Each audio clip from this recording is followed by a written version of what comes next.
Well, and going off of that, can you tell us a little bit more about your character and kind of the themes that run through his character and what he's fighting for? Sure. I play a character named Kai, who's a half-breed. He's half Japanese, half English.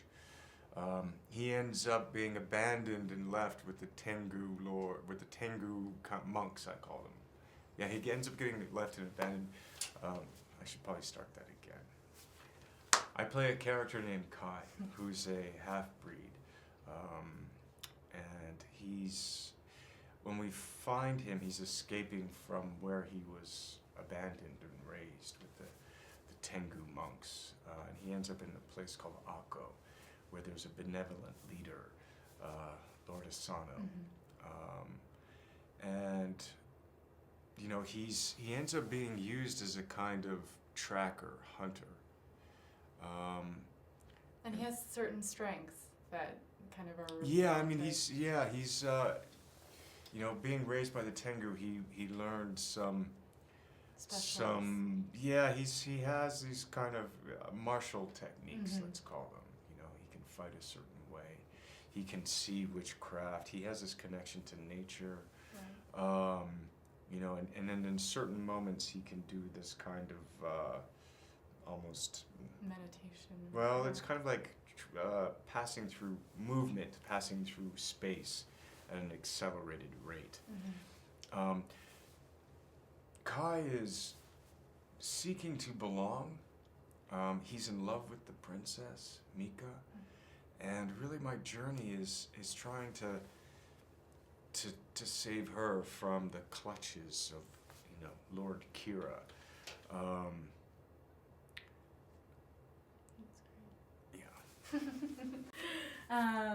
So there's amazing action in the film. You've got some sword fighting and bow and arrows. How was that for you, and did you really enjoy that kind of part of acting? Yeah, in 47 Ronin I had a chance to do some sword fighting, Japanese longsword, which was a lot of fun. You know, I got to work with Hiroyuki Sanada, who is a great swordsman, great actor. He's playing the character Oishi. You know, I really admire his work. You know, we got to do some horse riding, some sword fighting. I got to fight some, you know, a witch. Ginormous men. Yeah, which. So, I really enjoy the physical part of storytelling. You know, it adds an intensity to it. You know, it helps. You know, to struggle and fight. Right. You know, it's fun.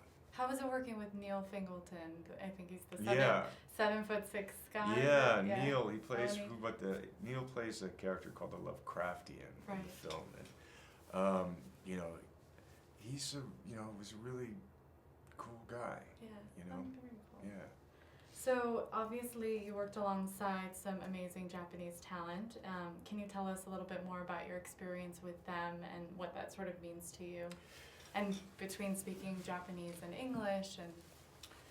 Yeah, the cast for 47 Ronin, I was introduced to really all of us together for the first time was in London at Shepperton Studios, and it was kind of cool. It's like everyone was kind of coming in from different parts of the world and their lives, you know, and here's Ko, who's playing Mika, and, you know, Rinko, who's playing the witch, and, you know, Nobu Asano, he's coming in, who's, you know, and I've seen work, you know, like Tad's work, you know.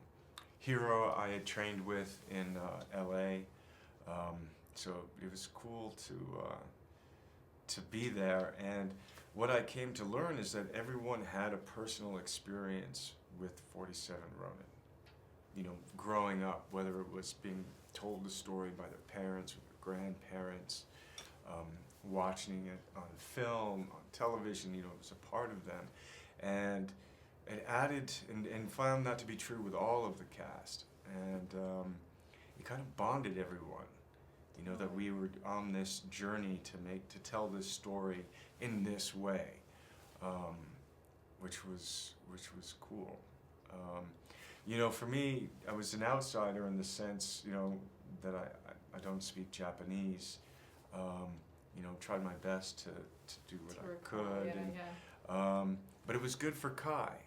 Exactly. You know, yeah. because I was kind of the outsider, but ultimately, you know, I end up teaming up with Oishi on this journey, you know, where it's, because 47 is really like a struggle of the few against the many, you know, Right. and so as the filming came together and the journey of making the film, you know, you could just feel this, Energy. yeah, Yeah. it's good. That's wonderful. Thank you so much.